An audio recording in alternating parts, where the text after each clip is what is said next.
Class 11th में मैंने admission तो ले लिया और अपनी चॉइस के अकॉर्डिंग मैंने स्ट्रीम भी सिलेक्ट कर ली, बट एक क्वेश्चन अभी भी मुझे परेशान कर रहा है, how to start my study.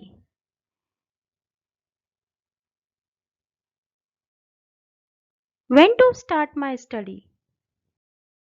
तो इन क्वेश्चंस का आंसर है कि आज से और अभी से आपको अपनी स्टडीज को स्टार्ट करना है।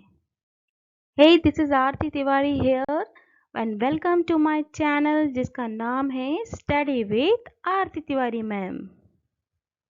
चलिए स्टार्ट करते हैं आज का हमारा वीडियो, जो आपके लिए, हाँ मैं आपके लिए ही कह रही हूँ, जो आपके लिए बहुत ही इम्पोर्टेंट होने वाला है, इम्पोर्टेंट प्रूफ होने वाला है, क्योंकि आज के इस वीडियो में हम बात करने वाले हैं आपकी 11th ग्रेड की स्टडीज़ के बारे में।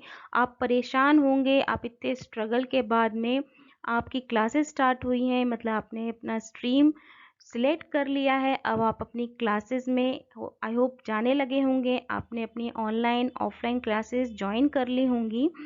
तो उसमें आप अभी भी कंफ्यूज्ड होंगे, आप परेशान होंगे कि मैं आप कब से स्टडीज़ को स्टार्ट करूं। तो आपके बार बार दिमाग में यही आंसर आता होगा कि आप अपनी स्टडीज़ जो है भाई कल से स्टार्ट करेंगे, पक्का कल से स्टार्ट करेंगे, है ना। लेकिन मैं आपके साथ में कुछ इम्पॉर्टेंट पॉइंट्स यहाँ शेयर करना चाहती हूँ। आई होप उनको सुनने के बाद आज से ही और अभी से ही आप अपनी स्टडी प्लान करने लगेंगे। देखिए आज आप लोग जो है ना जिस स्टेज पे हैं, मतलब 11th क्लास में हैं, ये बहुत ही इम्पॉर्टेंट पड़ाव है आपकी लाइफ का, क्योंकि यहाँ पर आकर आपने अपनी लाइफ के लिए एक अपनी चॉइस के अकॉर्डिंग आपने अपनी स्ट्रीम को सिलेक्ट किया है, और उसमें आपको प्रूव करके दिखाना है कि आपका सिलेक्शन जो था वो बिल्कुल सही था। और किसी एक महान स्कॉलर ने ये भी कहा है कि जो 11th क्लास होती है वो एक इन्वेस्टमेंट पीरियड कहलाता है।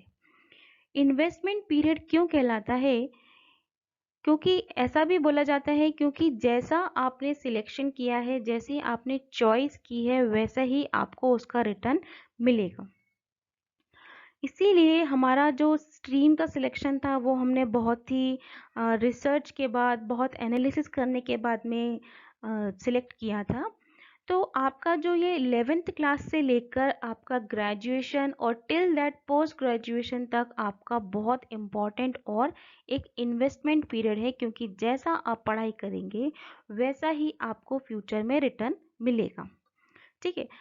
आई होप अगर आपको ये समझ में नहीं आया है तो मैं एक छोटा सा एग्जाम्पल और देना चाहूँगी कि अगर मान लीजिए आपके पास में 1 लाख रुपीज़ हैं, तो आप सबसे पहले यही सोचेंगे कि इनको सबसे सेफ जगह पर मुझे रखना है, यानी कि आप अच्छी बैंक को रिसर्च करेंगे, आप बैंक को ढूंढेंगे, और साथ में आप ये भी देखेंगे कि आपको कौन सी बैंक अच्छा रिटर्न देगी आफ्टर टाइम, मतलब जब आप जितने टाइम के लिए आपने अपने मनी को डिपॉजिट किया है उसके बाद कौन सी बैंक सबसे अच्छा रिटर्न देगी।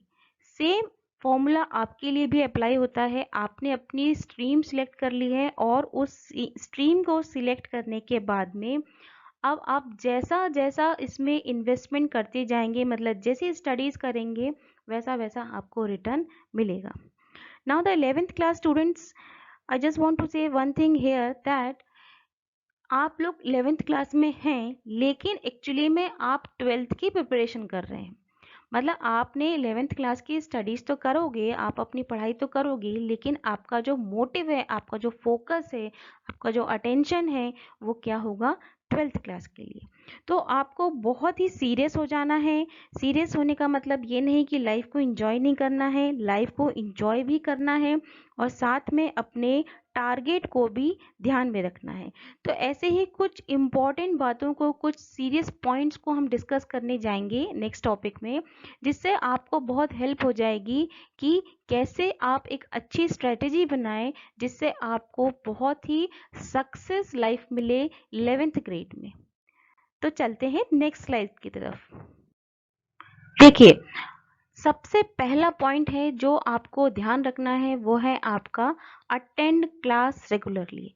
देखिए ऑनलाइन क्लासेस चल रही होंगी, और हो सकता है कहीं-कहीं आप कोचिंग, ट्यूशन भी ले रहे हों, जो भी आप कर रहे हों, तो उनमें आपकी रेगुलैरिटी जो है सबसे मस्ट है। अब आप कहेंगे कि मैम जो है वो सेकंड चैप्टर पे पहुँच गई हैं, बट मैंने तो अभी इसकी ये अपने 11th क्लास की एबीसीडी भी नहीं जानता। तो आपको सबसे पहले क्लासेस को अटेंड करना है, आपको टॉपिक सुनना है कि what the ma'am is teaching, और आपको अपनी बुक से कनेक्टिविटी बिठानी है। आपको थोड़ा पेजेस टर्न करके देखना है कि मैम एक्चुअली में क्या पढ़ा रही हैं। और अगर आपसे इतना भी अभी नहीं हो पा रहा, तो आप सिंपल क्लास को ध्यान से सुनिए और ट्राई करिए उसमें इंटरैक्टिव होने की, है ना। अभी जैसे ऑनलाइन क्लासेस चल रही हैं, तो आप उसमें अटेंड करिए और उसमें इंटरैक्शन की कोशिश करिए कि मैम जो पढ़ा रही हैं, और एटलीस्ट आप चैप्टर नंबर पूछिए, आप ये पूछिए कि किस टॉपिक पर डिस्कशन चल रहा है। थोड़ा सा बिल्कुल अटेंटिव हो जाइए और आप अपनी क्लास को रेगुलरली अटेंड करिए। चाहे आपको कुछ समझ में आए या ना आए, लेकिन आपको क्लास को अटेंड करना है और समझने की कोशिश को करना है। अब आपने अपनी कुछ क्लासेस अटेंड कर ली हैं और अब आप ये जान चुके हैं कि आपकी कौन सी सब्जेक्ट टीचर कौन सा सब्जेक्ट पढ़ाती है, उनका नाम क्या है और वो कौन से चैप्टर पे हैं। एटलीस्ट आपको इतना तो पता चल गया होगा, और अगर आपने इतना पता नहीं किया तो आपको पता कर लेना चाहिए, तभी ये फॉर्मूला आपके लिए एप्लीकेबल होगा। तो उसके बाद आपकी जो सेकेंड स्टेप है, अब आपको अपना पढ़ने के लिए एक स्टडी टेबल तैयार करनी होगी। मतलब सेट योर स्टडी टेबल। अब स्टडी टेबल भी मैं आपको अपना पर्सनल सजेशन दूंगी कि आप ऐसी जगह करिए जहाँ पर सनलाइट आती हो। ठीक है, थोड़ी बहुत मॉर्निंग में सनलाइट आती हो। अब सनलाइट में क्यों बोल रही हूँ ये मैं आपको अपने नेक्स्ट वीडियो में बताऊंगी। तो सनलाइट आती जहाँ पर है वहाँ पे आपको अपनी टेबल चेयर अरेंज करनी है। यानी आज से आप जब भी पढ़ाई करेंगे, दिन रात कभी भी पढ़ाई करेंगे, तो आप अपनी टेबल चेयर पर ही करेंगे। आपको बेड पे या कहीं और छत पे, बाहर झूले पे, कहीं और आपको पढ़ने के लिए नहीं बैठना है। आपको अपनी स्टडी टेबल पर ही बैठना है। और जहाँ आपने स्टडी टेबल रखी है, सामने वॉल होगी ज़रूर, नहीं है तो आप ऐसी जगह अरेंज करिए कि सामने दीवार हो। उसमें आपको कुछ चीज़ें जो है सामने पेस्ट करनी है। पहली नंबर चीज़ जो है वो है किसी भी जिस भगवान को आप मानते हैं, जिस गॉड को आप मानते हैं, उनकी एक पिक्चर। ठीक है, एक फ़ोटो आपको वहाँ पर लगानी है। आप उनके वो फ़ोटो लगा सकते हैं या कोई ऐसी मतलब श्लोक वगैरह जो भी आपको कंफर्टेबल हो, आप वो ज़रूर लगाइए। सेकंड, आपको लगानी है अपने फादर और मदर की पिक्चर। ठीक है, अपने पापा और मम्मी की पिक्चर आपको वहाँ पर पेस्ट करनी है। थर्ड जो आपको लगानी है वो है अपने हाथ से लिखा हुआ आपका जो गोल है, आपका जो टारगेट है, या आपने जो प्लान किया है कि मैं 12th क्लास में इतने परसेंटेज मुझे लाने ही हैं या मुझे उस पोजीशन पर पहुंचना ही है, वो बहुत बोल्ड लेटर से लिखकर आपको अपने बिल्कुल स्टडी टेबल के सामने पेस्ट कर देना है। और भी बहुत सारी चीज़ें पेस्ट करनी है, वो मैं आपको अभी नेक्स्ट स्लाइड में बताऊंगी। बट ये मेन 3-4 चीज़ें जो हैं वो आपको अपनी स्टडी टेबल के सामने पेस्ट करनी है, और ऐसे करनी है कि जब भी आप पढ़ने बैठते हैं, पढ़कर उठते हैं या आप कुछ सोचते हैं, तो वो आपके आंखों के सामने रहना चाहिए। आप 11th क्लास में आ गए हैं तो आपको इतना तो समझ में आ गया होगा कि गॉड की हमारी लाइफ में क्या वैल्यू है, पेरेंट्स हमारे लिए क्या है और हमारा गोल हमारे लिए क्या है। ठीक है, तो अब हम चलते हैं हमारी नेक्स्ट स्लाइड की तरफ। अब आपने अपनी क्लासेस अटेंड कर ली हैं, अपनी टेबल चेयर बिल्कुल जमा ली है। अब जो है अब आपको अपनी स्टडीज़ के ऊपर ध्यान देना है। तो सबसे पहला आपको क्या करना है कि आप अपनी एनसीईआरटी बुक जो है, आपके पास एनसीईआरटी बुक होगी और आपकी जो अदर रेफरेंस बुक होगी, अदर जो बुक होंगी, उनको बहुत अच्छे से थॉरो स्टडी करनी है। आपने क्लास अटेंड कर ली तो आपको ये तो पता चल गया होगा कि कौन कौन से चैप्टर हैं और कौन कौन से टीचर्स पढ़ा रही हैं, है ना। तो आप अपनी बुक को पढ़ना स्टार्ट करिए। एनसीईआरटी बुक सबसे बेस्ट बुक होती है। और कभी कभी एनसीईआरटी बुक में ऐसा भी देखा गया है कि कुछ कुछ चीज़ें बहुत डिटेल में नहीं होती हैं, तो उनके लिए आप जो है रेफरेंस बुक भी यूज़ कर सकते हैं। अच्छा, आपके पास अगर एनसीईआरटी बुक नहीं है तो आप इसको ऑनलाइन भी ले सकते हैं। एनसीईआरटी ऐप डाउनलोड कर लीजिए, उसमें आपको सारी book, solution, everything you will get, है ना। और रेफरेंसेस बुक भी आपको ऑनलाइन उसमें मिल जाएंगी, या फिर आप अपने फ्रेंड से या आप परचेज भी कर सकते हैं। लेकिन रेफरेंस बुक को मैं ये कहूँगी कि थोड़ा सा अच्छे से उसके बारे में पता करके कि कौन सी अच्छे रेफरेंस बुक है, क्योंकि रेफरेंस बुक थोड़ा सा क्या है, कॉस्टली आती हैं। तो आप अच्छे से पता करके इनको परचेज कर लीजिए। और हर चैप्टर को सबसे पहले उनका पूरा चैप्टर रीडिंग करिए, है ना। सपोज मान लीजिए आपका मैथ सब्जेक्ट है, तो मैथ्स में भी फॉर्मूले को कैसे डेरिवेट किया जाता है। सपोज आपका बिजनेस स्टडी सब्जेक्ट है, तो बिजनेस स्टडी में कैसे बिजनेस या कोई भी जो टॉपिक है उसकी कंप्लीट डिटेल, इकोनॉमिक्स है, इंग्लिश है, मतलब क्वेश्चन आंसर एक्सरसाइज बनती कहाँ से है, बनती सारी चैप्टर में से ही है। तो सबसे पहले इम्पॉर्टेंट पॉइंट क्या होता है, चैप्टर की रीडिंग, जो बच्चे नहीं करते हैं, है ना। जो बच्चे नहीं करते हैं इस वजह से उनको बहुत प्रॉब्लम आती है। लेकिन अगर आपने चैप्टर की कंप्लीट रीडिंग की होगी, इंपॉर्टेंट पॉइंट्स को अंडरलाइन किया होगा, इंपॉर्टेंट पॉइंट्स को आपने एक जगह नोट किया होगा, तो आपके लिए बहुत इजी हो जाएगा किसी भी टॉपिक को समझना। और उसके साथ साथ में हमारे बहुत सारे जो है ऑनलाइन आपको ऐप मिल जाएंगे, ऑनलाइन क्लासेस हैं ऑन यूट्यूब और अदर, उसमें सोशल प्लेटफॉर्म पे जो है आपको अलग अलग टीचर्स मिल जाते हैं। आप पर्टिकुलर एक एक चैप्टर को, जो चैप्टर आपका अभी आपको जिसमें इंटरेस्ट आ रहा है, जो टीचर पढ़ा रही हैं क्लास में, उसको लेकर आप उसमें से हेल्प लेकर और अपना सॉल्यूशन, अपना प्रिपरेशन जो है वो स्टार्ट करेंगे।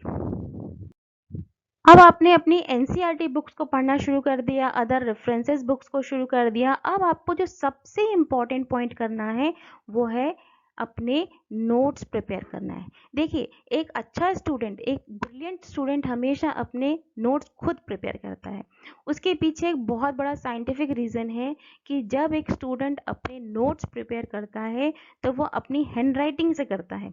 और जब हम कोई किसी भी चीज़ को भले ही कॉपी करते हैं, मतलब उनको लिखते हैं, तो वो ऑटोमेटिक हमारे दिमाग में एक लॉन्ग टाइम के लिए स्टे कर जाते हैं, है ना। तो हर बच्चे को अपने नोट्स खुद प्रिपेयर करना चाहिए। और आप एनसीईआरटी से नोट्स प्रिपेयर करिए, आप रेफरेंसेस बुक से नोट्स प्रिपेयर करिए। अब आपका क्वेश्चन दिमाग में आ रहा होगा कि नोट्स कैसे प्रिपेयर करें। नोट्स प्रिपेयर करने के लिए देखिए, सबसे पहले एक चीज़ और आप ध्यान रखें कि अगर आप एनसीईआरटी से कर रहे हैं या रेफरेंसेस बुक से कर रहे हैं, तो हर चैप्टर के लास्ट में उस चैप्टर की समरी दी होती है। आप किसी भी सब्जेक्ट को ले लें, तो हर चैप्टर के आखिरी में उसकी समरी दी होती है। Important points, do you know, highlighted box में दिए होते हैं। ऐसे उन पॉइंट्स को जो है आप अपनी खुद की हैंड राइटिंग में अपनी एक सेपरेट नोटबुक में नोट करिए। और ऐसे पॉइंट जब आप इनको नोट कर रहे हैं, नोट्स बना रहे हैं, तो हो सकता है कि आपको बहुत सारे डाउट्स भी आ रहे होंगे। तो आप अपनी उसी कॉपी के बैक साइड में, पीछे साइड में पर्टिकुलर पेज नंबर डालकर कि आपका डाउट नंबर 1 आपको किस पेज पे आया, आपकी कौन सी बुक में से आया, एनसीईआरटी से आया कि किसी रिफ्रेशर से आया कि किसी ऑनलाइन क्लास से या किसी सोशल मीडिया के, यानी आपने कहीं कोई क्लास देखी हो, कुछ सुनी हो। तो आपको जो भी डाउट आया है, आप प्रॉपर डेट डालकर और डाउट नंबर डालकर, और अगर बुक है तो बुक का पेज नंबर वगैरह डालकर उस डाउट को अपने कॉपी के बैक साइड में अपनी ओन लैंग्वेज में, हिंदी, इंग्लिश, जो भी आप कंफर्टेबल है, क्या डाउट है, वो पूरा डाउट जो है वो वहाँ पर आप लिख लीजिए।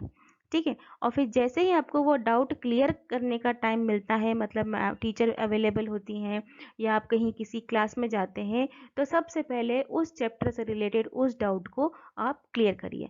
आप ये करके देखिए, ऑटोमेटिक मैं बता रही हूँ आपको कि आपको बहुत इफेक्ट पड़ेगा इसका, कि आपके जो डाउट है, कई बार मोस्टली ये होता है बच्चों का, डाउट तो बहुत होते हैं, लेकिन जब डाउट पूछने का टाइम आता है, टीचर अवेलेबल होती है, तो भूल जाते हैं कि एक्चुअली डाउट क्या था, है ना। तो आपको हमेशा अपना डाउट को लिख लेना चाहिए। इवन अगर आपको नाइट में कभी कभी हम लोग सोचते रहते हैं कि ये क्यों हुआ, कैसे हुआ, तो तुरंत उठकर अपने डाउट को एक जगह नोट डाउन कर लेना चाहिए। अगला जो हमारा लास्ट स्टेप है वो है हमारा टाइम टेबल। देखिए आपने अपनी टेबल प्रिपेयर कर ली, अपने नोट्स बनाने शुरू कर दिए। अब लेकिन आपको हर सब्जेक्ट को प्रॉपर टाइम देना है, और सब्जेक्ट के साथ में आपको खुद को भी टाइम देना है, अपनी फैमिली को भी टाइम देना है, और अपनी हर एक्टिविटी को प्रॉपर टाइम देना है। इसका मतलब ये नहीं है कि आप अपनी 11th क्लास में हैं, आप इतने सीरियस हो गए कि आप अपनी सोशल लाइफ से बिल्कुल दूर हो गए। हाँ, लेकिन आपको एक चीज़ और ध्यान रखनी है कि अपने मोबाइल से थोड़ा-सा डिस्टेंस बना लेना है। आपको मोबाइल यूज़ करना है, बट सिलेक्टेड टाइम के लिए। अपने फ्रेंड्स को भी आप बता देंगे कि भाई इतने बजे से इतने बजे मेरा स्टडी टाइम होता है, उस टाइम बिल्कुल चैटिंग नहीं, कुछ नहीं, मैं पर्टिकुलर इतने घंटे के लिए ऑनलाइन रहूँगा या रहूँगी, और उस समय ही आप मुझसे कांटेक्ट कर सकते हैं। ये थोड़ा-सा आपको अपने आप में कंट्रोल करना होगा, है ना? तो उसके लिए आपको सबसे पहले अपना टाइम टेबल बनाना होगा। टाइम टेबल बनाने के लिए मैंने आपको जो स्टेप नंबर 2 में बताया था कि स्टडी टेबल है, उसमें आपने अपने गॉड, फेवरेट गॉड, जो भी आपके गॉड है उनकी पिक्चर पेस्ट की, पेरेंट्स की पिक्चर पेस्ट की, प्लस आपने अपना टारगेट पेस्ट किया। थर्ड जो फोर्थ जो आइटम होगा वो अगला क्या होगा, वहाँ पे आपको अपना टाइम टेबल भी पेस्ट करना है। अब टाइम टेबल जो है, मैंने अधिकतर देखा है कि बच्चे बहुत जोश में टाइम टेबल तो बनाते हैं, बट उसको फॉलो नहीं कर पाते हैं, क्योंकि उनका स्केड्यूल जो है वो डिस्टर्ब हो जाता है। बट आपको यहाँ पर अपना स्केड्यूल को जो है प्रॉपर फॉलो करना है, तभी आप जो है अपने उस अचीवमेंट तक पहुंच पाएंगे जो आपने अपने लिए डिसाइड किया है। तो सबसे पहले टाइम टेबल में आपको ये देखना है कि आपको वेटेज ऑफ सब्जेक्ट, मतलब किस सब्जेक्ट को ज़्यादा वेटेज देना है। जैसे कि हम लोग इंग्लिश को ले लेते हैं, तो इंग्लिश में ऐसा होता है कि थ्योरी रहती है, मतलब चैप्टर रहता है, उसको रीडिंग किया, अगर हमने चैप्टर को बहुत अच्छे से रीडिंग कर लिया तो हमको उतना ज़्यादा उसको रेगुलर स्टडी करने की ज़रूरत नहीं है। Once in a week, 15 days in a week हम कर सकते हैं। लेकिन जैसे आपका फिजिक्स, केमिस्ट्री, अकाउंटेंसी, इकोनॉमिक्स, ऐसे सब्जेक्ट जो हैं जिनमें रेगुलर प्रैक्टिस की ज़रूरत है, तो उसके लिए आपको रेगुलर टाइम देना होगा। आप अभी 11th में हैं, तो आपको एटलीस्ट आप 5 to 6 आवर्स, अभी आप स्कूल नहीं जा रहे हैं तो उसके अलावा आप 5 to 6 या मोर देन 6 to 8 आवर्स भी आप अपना प्लान कर सकते हैं। तो उसमें आप 2-2 घंटे, 1.5-1.5 घंटा, है ना, ब्रेक ले लेकर आप अपना जो है टाइम टेबल बनाएं कि जो सबसे ज़्यादा टफेस्ट सब्जेक्ट है, जिसमें रिवीजन बहुत रिक्वायर्ड है, जिसमें प्रैक्टिस बहुत रिक्वायर्ड है, उसको आप ज़्यादा टाइम देंगे, राइट। और जो आपके थियरी सब्जेक्ट हैं, जिनको एटलीस्ट सिर्फ रीडिंग करना है, और रीडिंग करने के बाद आपको मतलब आंसर्स खुद से फ्रेम करने हैं, तो उनको as compare to these subjects, मतलब न्यूमेरिकल सब्जेक्ट, आप थोड़ा सा कम टाइम देंगे तो भी चलेगा, क्योंकि अभी आपकी स्टार्टिंग है। दूसरा, आपको जो भी आप मतलब वेटेज सब्जेक्ट की मैं बात कर रही हूँ, जैसे मान लीजिए आपने अकाउंटेंसी है या मैथ्स है या आपका कोई फिजिक्स, केमिस्ट्री ऐसा सब्जेक्ट है जिसमें रेगुलर प्रैक्टिस की ज़रूरत है, तो उसको आपको रेगुलर प्रैक्टिस करना है। आपको पर डे के क्वेश्चंस अपने डिसाइड कर लेने हैं कि 10 क्वेश्चंस पर डे मुझे इस ईच चैप्टर के, ईच एक्सरसाइज के रिवाइज करने हैं, और उनको पेंडिंग नहीं छोड़ना है। उस दिन आपको पूरे वो क्वेश्चन सॉल्व कर लेने हैं, और साथ साथ में आप ये भी देखेंगे कि हाईली आस्क्ड क्वेश्चंस कौन से हैं, मतलब बार बार पूछने वाले, बार बार पूछे जाने वाले क्वेश्चंस कौन से हैं, उन पे बहुत ज़्यादा फोकस करना है। मतलब आपको रेगुलर उनकी प्रैक्टिस या उसके ऊपर रिवीजन करना है, right. Now the next one is do not study in late night. देखिए टाइम टेबल आपने बना लिया, लेकिन टाइम टेबल में मोस्टली बच्चे क्या करते हैं, नाइट का टाइम डिसाइड करते हैं कि लेट नाइट पढ़ते हैं 2, 3, 4 बजे तक, और फिर दिन में या सुबह के टाइम सोते हैं। बोलते हैं कि हमें सुबह नींद आती है, लेकिन आप ये बिल्कुल गलत करते हैं। देखिए नेचर ने हमें डे और नाइट दिया है, और डे का मतलब यानी मॉर्निंग का टाइम बहुत ही पॉजिटिव एनर्जी को प्रेजेंट करता है, सनराइज होता है। और नाइट में बोला जाता है कि जब मॉर्निंग में पॉजिटिव एनर्जी है तो नाइट में नेगेटिव एनर्जी रहती है ना। और गॉड ने, और पूरी दुनिया जब रात को सोती है तो आप रात को ही सोइए, और सोने के लिए आप अच्छी नींद लीजिए। मतलब ये नहीं कि दिन भर आप सोते रहें, या बिल्कुल नाइट में आप आप ऐसा कर सकते हैं कि नाइट में 11 ओ क्लॉक आप सो जाएँ या 10 ओ क्लॉक सो जाएँ, और इसके बाद मॉर्निंग में जो है जल्दी उठ के 5 ओ क्लॉक, 6 ओ क्लॉक, जैसा आप, वैसे तो मतलब तरीका ये है कि 4 ओ क्लॉक आपको उठ जाना चाहिए एक स्टूडेंट को। लेकिन आपको बहुत जल्दी लग रहा है तो आप 5 उठ जाइए, और नहीं तो 6 बजे तक तो आपको उठ जाना है। 6 बजे तक मतलब उठ के आपकी स्टडीज़ आपको स्टार्ट कर देनी है। और मॉर्निंग का टाइम जो है वो आपका रिवीजन का टाइम होगा, है ना। मॉर्निंग के टाइम में आपको पूरा रिवीजन करना है, थ्योरी सब्जेक्ट पढ़ना है, कुछ भी राइटिंग वर्क नहीं करना है। राइटिंग वर्क के लिए आपको डे का टाइम लेना है, दिन का टाइम रखना है, दोपहर का टाइम रखना है, ठीक है। और इसके साथ साथ में आपको हेल्दी डाइट लेनी है, एक्सरसाइज भी करनी है। कुछ ना कुछ एक्सरसाइज आप करिए ताकि आप फिजिकली भी फिट रहें, है ना। और अच्छी अच्छी बातों को सोचिए, पॉजिटिव रहिए। फिर आपको जो है लाइफ में कोई भी मतलब पीछे नहीं कर सकता। आपने जो अपना टारगेट डिसाइड किया है वो टारगेट आप बिल्कुल बहुत स्मूथली, मतलब कुछ एक्स्ट्रा नहीं करना पड़ेगा आपको, ना आपको कोई डार्क सर्कल होंगे ना कुछ होंगे, और आप बहुत स्मूथली अपने जो है उस टारगेट तक अचीव कर जाएंगे। और जो भी आप पढ़ रहे हैं, no need to do this रट्टाफिकेशन, बिल्कुल रटना नहीं है। हर टॉपिक का कंटेंट और कंसेप्ट क्लियर करिए, क्योंकि देखिए आप 11th के बेस में है ना, तो ये 11th का जो बेस है वो आपको आगे आने वाले टाइम में बहुत जगह हेल्प करेगा, बहुत सारे कॉम्पिटिटिव एग्जाम में हेल्प करेगा। तो हर टॉपिक का, हर सब्जेक्ट का कंसेप्ट क्लियर करने की कोशिश करिए। जब तक वो क्लियर ना हो आपको उस टॉपिक को छोड़ना नहीं है। भले ही 1 घंटा नींद कम कर देनी है, एक टाइम का खाना कम कर देना है, लेकिन उस कंसेप्ट को क्लियर करे बिना आपको आगे नहीं बढ़ना है। कुछ ऐसे ही प्रॉमिस आपको अपने साथ करने होंगे, तभी आप उस टारगेट तक पहुंच पाएंगे। और मैं बोल रही हूँ कि आप पहुंच सकते हैं, क्योंकि जो व्यक्ति अपनी स्ट्रीम सिलेक्ट कर सकता है, अपना फ्यूचर डिसाइड कर सकता है, उसके लिए कुछ भी इम्पॉसिबल नहीं है। आखिर में मैं आपसे यही कहना चाहूँगी कि इन सारे फॉर्मूलेज़ को आप अपनी स्टडीज़ में अप्लाई करिए, तभी आपको समझ में आएगा कि कितने इम्पॉर्टेंट फॉर्मूलेज़ हमने डिस्कस करे हैं, कितना एक्सपीरियंस मैंने आपके साथ अपना शेयर किया है। और आप इनको अप्लाई करके देखिए, नेचुरली आपको इसका बहुत अच्छा रिजल्ट मिलेगा, और आपकी स्टडीज़ में आप इम्प्रूवमेंट देखेंगे, आप में कॉन्फिडेंस आ जाएगा, और आपको अपनी स्टडीज़ में बहुत इंटरेस्ट आने लगेगा, और आप अपनी पढ़ाई के ऊपर पूरा फोकस कर पाएंगे।